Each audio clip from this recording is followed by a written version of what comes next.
Thank you. Thank you to having me here, and thank you for your attention for Ukrtelecom and for our country.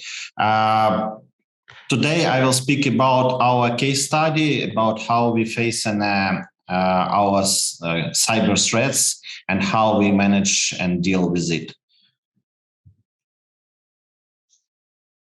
So, a few words about me. Who am I? I'm Kyrylo Goncharuk. I'm a CIO at Ukrtelecom. It's the biggest fixed telco in Ukraine and East Europe. I have more than 20 years experience in IT field, in information security as well. And last 15 years, I'm oversee in management position activities in a telco and in different other energy company and holdings. I hold a best CIO in Ukraine telcos in 2020s.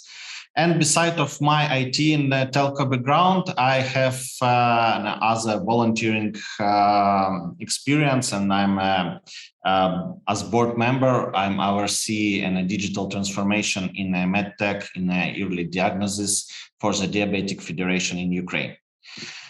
So, Ukrtelecom, just a few words about who we are. In the picture, you can see our headquarters. It's in downtown of Kyiv.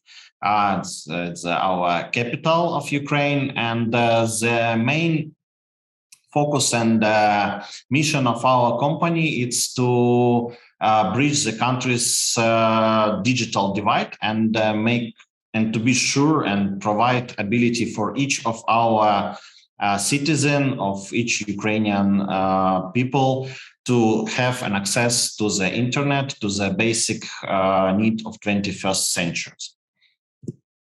So back to the point, our emergency response from 2014, Ukraine faced a lot of attacks when Russia invaded and took Crimea and part of Donbas area.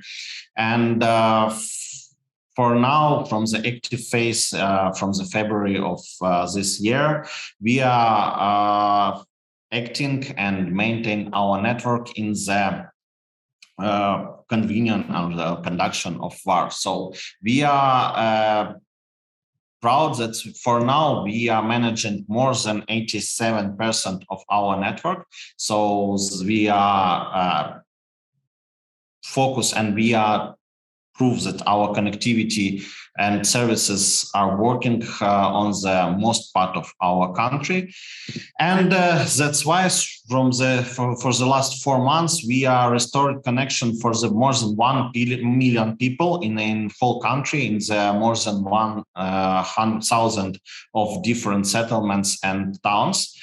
And for now, these people, as I said previously, have an ability to get to the information. They have ability to connect with their relatives, to may connect to the information as first to the democratic news, because we are know that for the freedom for our part.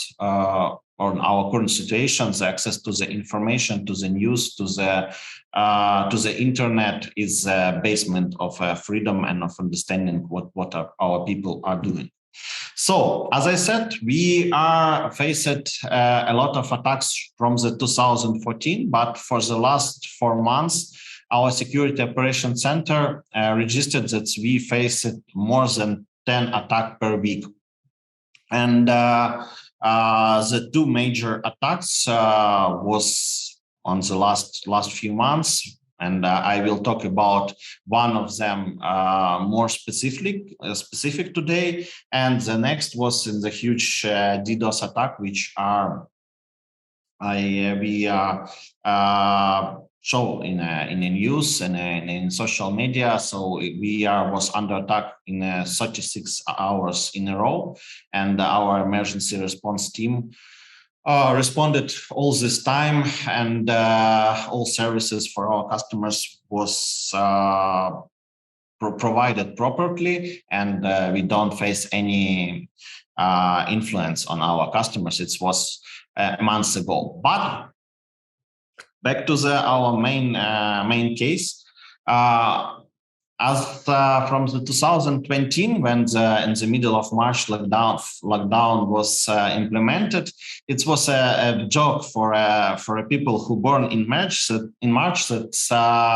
celebrating holiday in the birthday in the middle of lockdown, it's the worst party ever which can you face. But this year have a lot of surprises, and on March 28th, I celebrate my birthday with Russian hackers, and it was a tough party.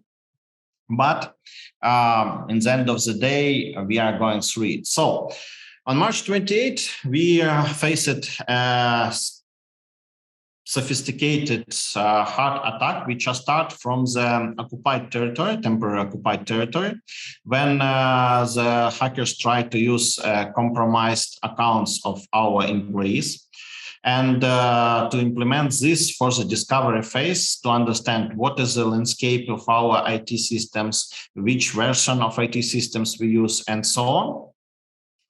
Our security operations center reacted to it very well, and in 50 minutes we definitely understand what is going on, and we cut this activity. But in few hours later, the active phase of attack was implemented, and through the different compromised accounts, attackers tried to gain access to our network.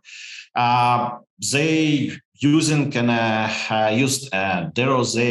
zero-day vulnerability for get a privileged access to one of our systems.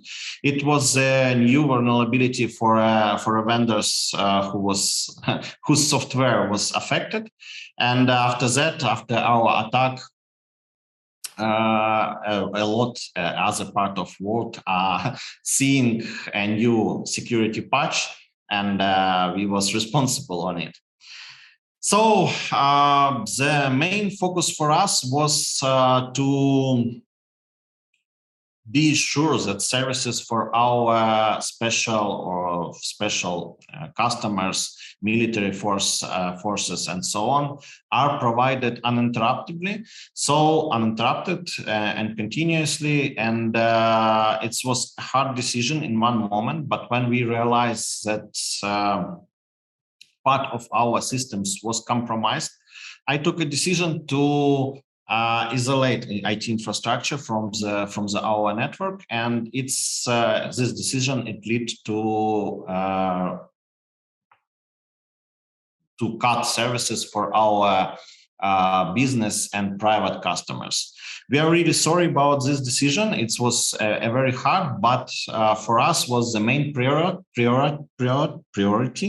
The main priority to be sure that services for military forces are on place, the service is not compromised, and our infrastructure wasn't be affected and don't have effect on their services, on the end services. So, as you see, the attack was implemented last like an most popular, I think, attack for the last years, or which are raising on the cybersecurity field.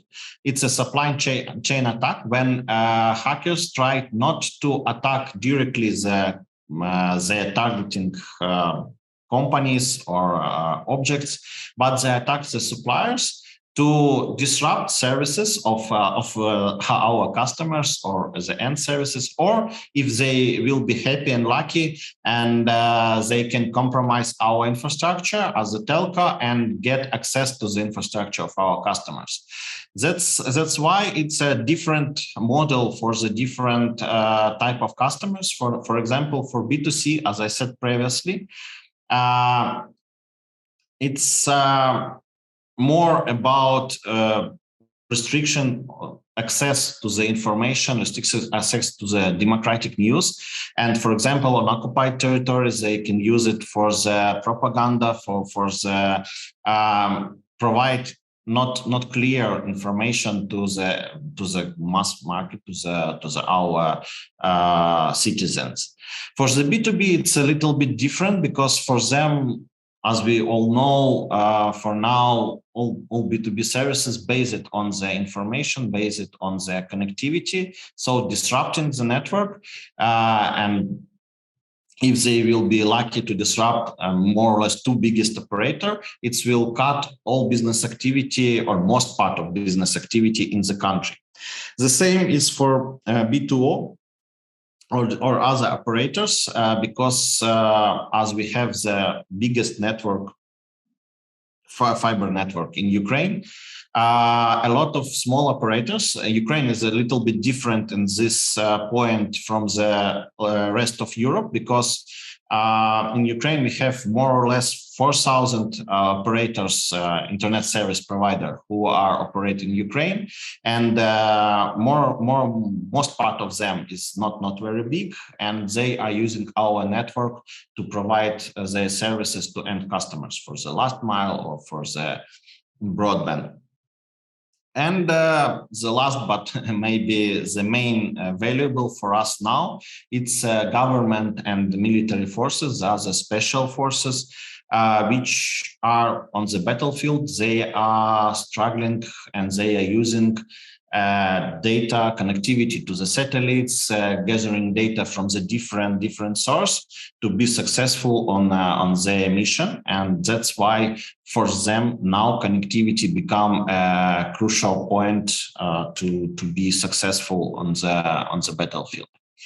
So company's reaction and what we are doing during the incident. The first, as I said, it was a hard decision to disconnect our service, our subscribers, to be sure that our priority services are safe and are not compromised. The big part of our reaction plays the cooperation with our partners, with big vendors, security and software vendors, who are help us to on the reaction, on the investigation, and on the mitigation of this attack and of other activity which we need. And for sure, it's a reaction of Security Operations Center. We implemented Security Operations Center half a year ago, and this was, let's say, crucial test for them, how they react and how they are managing this situation under the pressure and under the under all this attention which was from the different stakeholders. So few or my thoughts about how to protect the infrastructure and what is should be in place. The first is maybe everybody know it, but in my experience, and I think most of security officer in a companies faces this problem. When you come with a check for information security to the board, to the CFO, and this check usually is not very small. And a lot of management said why we should invest in information security now is if for the last 2-3 years nothing happened in infrastructure, it's all good, so we can do it later, or maybe if we have some major incident. The good thing is to invest in information security when nothing happened, because you can build a 2-3 level protection to be sure that something is happened, you will be ready and you will be good on response on it. Because when some incident happens, it's too late to do some stuff or to change something in information security. You just need to respond, and yet you just need to rely on what you have built previously when everything was good and when all everybody was happy. Keep update with security vendors. As I said, through our attack, hackers use the zero-day vulnerability because they tried first, they use last vulnerability, which was covered by the main vendors for the last 1-2 months. And due to that, our critical part of infrastructure was up to date. We don't face a lot of problem, and we solve this activity when they just firstly tried to use this vulnerabilities. Education.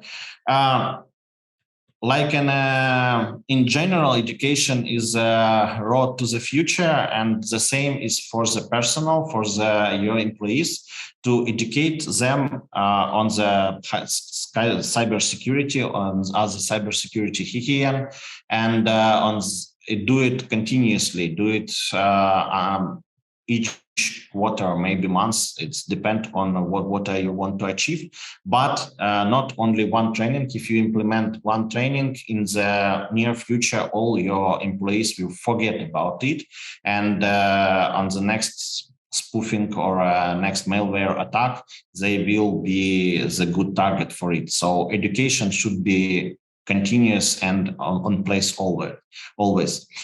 And machine learning, it's a big trend now. You are using it on the different business processes. The same is for information security. You need to have a digital snapshot of your customers, of your internal employees, how they behave on the day-to-day activity, what they're doing, what the systems they access.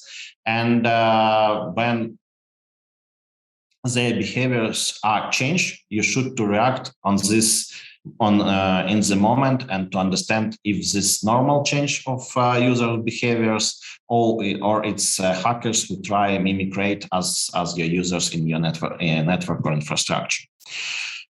Industry regulation.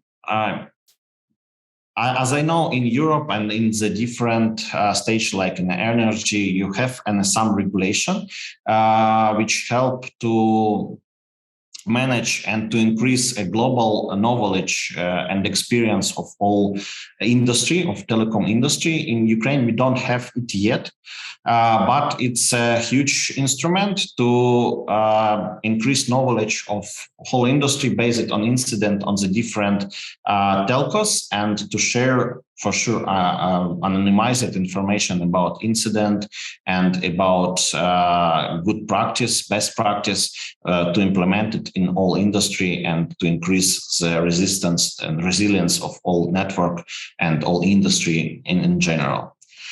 And our key outputs and our communication cooperation, as I said, the cooperation with vendors play a huge role on our response and on a further investigation, but the cooperation and communication with all stakeholders, because all stakeholders should be well known and should know what are happening on your network, what is influence, what are you going to do, and when you expect to restore your services, or maybe which effect will have you on your services. And it's good to know for them, and good to know for them in every moment what and when will happen in your infrastructure. For the last years, the zero trust conception is raised on the different conception on different products, and it's a crucial element of the security for now, because due to COVID, due to the last few years remotely works, and for us it's mean more, because for now we face it a physical contact of the hackers or other people with our customers or employees.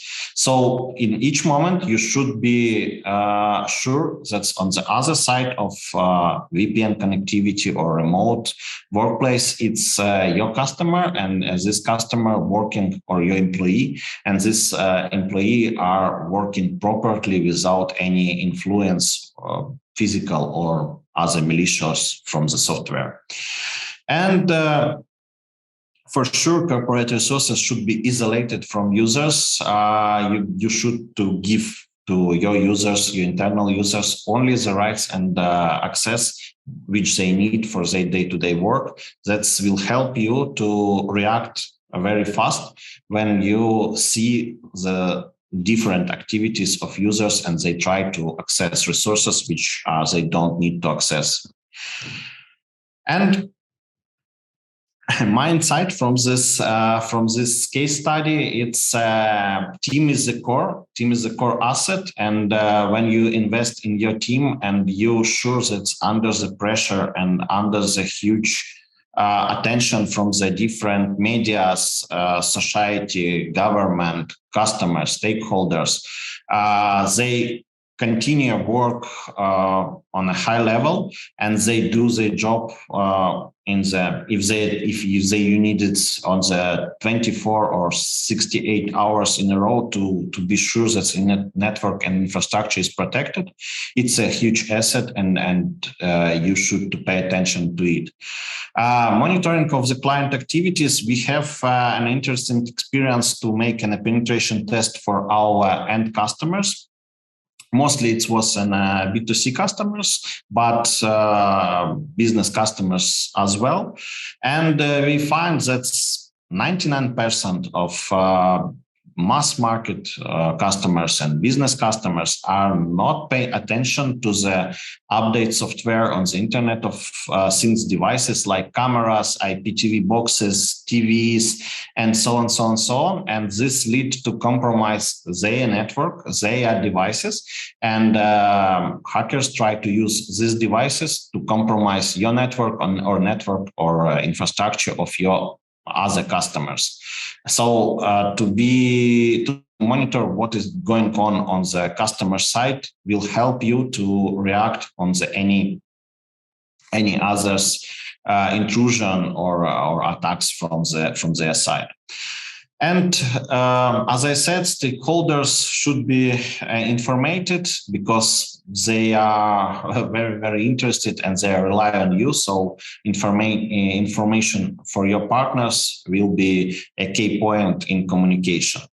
And be ready for tough decision because as in our case, in one moment, you need to decide, cut your users from the services for 15 hours and to drop traffic on your network for the more than 87%.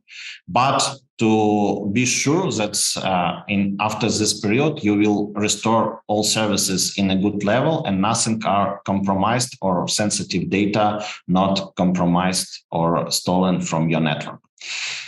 That's all what I want to say today about our case. I will be happy to answer for your question now, or you can drop me a line on LinkedIn, and I will be happy to answer later.